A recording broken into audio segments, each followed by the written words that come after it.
वलीमा, वलीमे के अंदर कुर्बानी का गोश्त इस्तेमाल करना, इसका शरन क्या हुक्म है। चुनांचे बाज़ लोग जो ऐसे होते हैं कि कुर्बानी के लिए, और बाज़ ने कुर्बानी के लिए क्या नाम है, कुर्बानी के जानवर में हिस्सा लिया,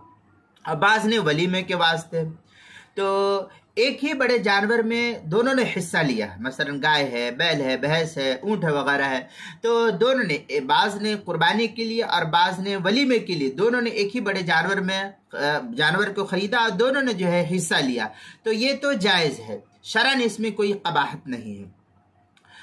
वलीमा मसनूना की नियत से कुर्बानी के जानवर में हिस्सा लेने से किसी की कुर्बानी बातिल नहीं होती, लेकिन आजकल जो रिवाज है कि वलीमे के मौके पर जो है लोगों से हदिया, तोहफा, गिफ्ट वगैरह जो मिलता है उसको लेते हैं, तो ये इसका इस्तेमाल जायज़ नहीं होगा, ये सूरत अलग है।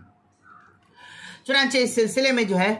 बदाइउस्सनाय में काफ़ी तफसीली बहस है। वलो अरादुल कुर्बा अल उज़हिया अव गैरहा मिनल कुर्बा अजज़ाहुम सवाउन कानतिल कुर्बा वाजिबतन अव ततव्वुअ, इस तरीके की इबारत जो है बदाइउस्सनाय जिल्द नंबर 5 सफ़ा नंबर 71 और सफ़ा नंबर 72 फस्लुन फी शराइती जवाज़ इक़ामतिल वाजिब, जो HM सईद कराची पाकिस्तान का छपा हुआ नुस्खा, उसके अंदर फतवा हिंदिया जिल्द नंबर 5 सफ़ा नंबर 304 अलबाबुस्सामिन फ़ीमा यतअल्लक़ु बिश्शिरकति फ़ी ज़हाया, जो मकतबा रशीदिया का छपा हुआ नुस्खा, अल-बहर राइक जिल्द नंबर 8 सफ़ा नंबर 177 जो HM सईद कराची का छपा हुआ नुस्खा, उसके अंदर फतवा शामी जिल्द नंबर 6 सफ़ा नंबर 326 जो HM सईद कराची का छपा हुआ नुस्खा, उसके अंदर कुर्बानी के मसाइल का इंसाइक्लोपीडिया, उसके हरूफ तहज्जी